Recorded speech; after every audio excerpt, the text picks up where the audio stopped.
আমাদের ছোটবেলায় আমরা নাস্তা বলতে বুঝতাম চানাচুর, বিস্কিট কিংবা মাঝে মাঝে বাইরে থেকে নিয়ে আসা সমোসা, সিঙ্গারা বা পেঁয়াজু এই ধরনের খাবার। আমাদের ছোটবেলায় কিন্তু কোনো ধরনের কোনো অপশন ছিল না খাবারের। আর মায়েরাও বায়না করলে এটা সেটা কখনো বানিয়ে দিত না। আর এই ধরনের খাবার তো কখনো চিন্তাই করা যায় না। আমরা এগুলো কখনো চিন্তামই না যে পিৎজা, বার্গার এই টাইপের কোনো খাবার খাবো।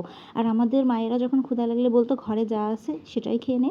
তো এখন কিন্তু বাচ্চাদের অনেক বেশি অপশন আছে, যে যখন যা খুশি সেটাই বাচ্চারা খেতে পারে। আর আমরাও নানা ধরনের খাবার বাচ্চাদেরকে তৈরি করে দিই। যারা বলার আগে এখন সবকিছু হাজির হয়ে যায়। বাইরে থেকে তো আর সবসময় বাচ্চাদের জন্য খাবার কিনে নিয়ে আসা যায় না, তাই মাঝে মাঝে বাসায় থাকা উপকরণ দিয়ে বাচ্চাদেরকে বানিয়ে দিতে হয়।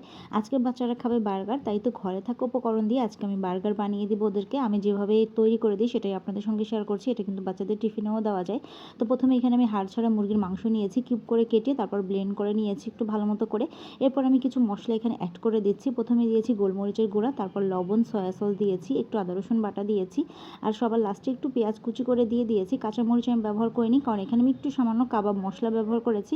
এটা আমার ঘরে ছিল, চাইলে এটা নাও স্কিপ করা যায়, মানে না দিলেও হবে। তবে কাবাব মশলাটা আমি দিয়েছি, দিলে ভালো একটা ফ্লেভার আসবে এই জন্য। এখন আমি বার্গারের পেটি বানানোর জন্য সবগুলো এভাবে শেপ দিয়ে নিব। গোল গোল করে প্রথমে নিয়েছি, তারপর এভাবে চেপে চেপে দিচ্ছি। একদম পাতলা করিনি, আবার একদম মোটা করিনি।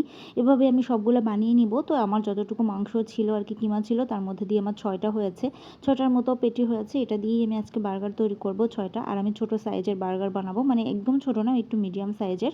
এই যে 6টা হয়েছে সবগুলো আমি রেডি করে নিয়েছি। এখানে মাত্র 5 টাকা করে আমি এই পিসগুলো নিয়ে এসেছি, মানে বানগুলো। আর এই বানগুলো কিন্তু একটার মধ্যে 4টা করে থাকে, মোট 8টা ছিল।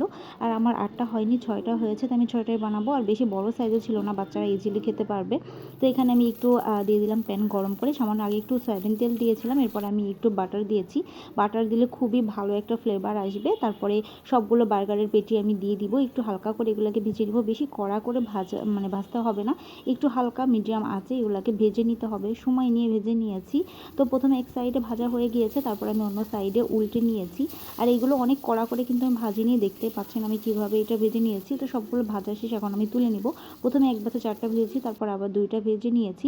আর এই যে বার্গারের বানগুলো আমি এখন নিয়ে নিলাম, আর এই বানের মানে মাঝখান থেকে একটু কেটে নিব। কেটে নিয়ে এখানে একটু সস আমি দিয়ে দিচ্ছি। সবগুলো বান কিন্তু আমি এভাবে করে আগে কেটে নিয়েছি, যেন আমার জন্য সুবিধা হয়। সবগুলো একবারে কেটে নিয়ে তারপর আমি এক এক করে সবগুলো বার্গার তৈরি করে নিব। তো প্রথমে এই যে দেখতেই পাচ্ছেন আমি এখানে সস দিচ্ছি। আমার ঘরে মেয়োনিজ ছিল না, তাই আমি শুধুমাত্র টমেটো সস দিয়ে এটা করব। মেয়োনিজ আপনারা দিতে পারেন। এটা কিন্তু বিভিন্নভাবে তৈরি করা যায়, ঘরে থাকা উপকরণ দিয়ে এটা বানানো যাবে। তো সব কিছু আমার ঘরে ছিল, আমি কিন্তু কোনো কিছু এক্সট্রা কিনে নিয়ে আসিনি, শুধুমাত্র বানগুলা ছাড়া। তো এই যে প্রথমে আমি সস দিয়ে এটাকে স্প্রেড করে নিয়েছি, তারপরে পেটি দিয়েছি, এরপরে একটু পেঁয়াজ রিং করা দিয়ে দিয়েছি। এরপরে দিয়ে দিলাম হচ্ছে চিজের সাইজটা একটু বড় ছিল, কারণ এটা বড় সাইজের ছিল। আর ব্রেডগুলো কিন্তু বানগুলো একটু ছোট ছিল, তাই আমি মাঝখান থেকে একটু ছিঁড়ে নিয়ে কেটে নিয়ে তারপরে দিয়ে দিই। সবগুলো বার্গার আমি সেমভাবে তৈরি করে নিব। আর এটা কিন্তু বানানো খুবই সহজ, ঘরোয়া উপকরণে এভাবে কিন্তু চাইলে আপনারা বার্গার বানিয়ে নিতে পারবেন। এখন আমি চিজগুলো মেল্ট হওয়ার জন্য যে প্যানের মধ্যে একটু তেল বাকি ছিল সেটার মধ্যে দিয়ে দিয়েছি। এটার মধ্যে দিয়ে একটু ঢেকে দিব, মাত্র 5 মিনিটের মতো রেখে দিয়েছি। আপনারা চাইলে ওভেনেও এটা করতে পারবেন। তারপরে এই যে সুন্দর করে চিজগুলো মেল্ট হয়ে গিয়েছে, এখন আমি মাঝখান থেকে একটু কেটে নিচ্ছি। আর এটা দেখলে এত বেশি লোভনীয় হয়েছে, খেতেও অনেক বেশি মজার হয়েছিল। বাচ্চাদের টিফিনে কিংবা সন্ধ্যার নাস্তায় কিন্তু এভাবে তৈরি করা যায়।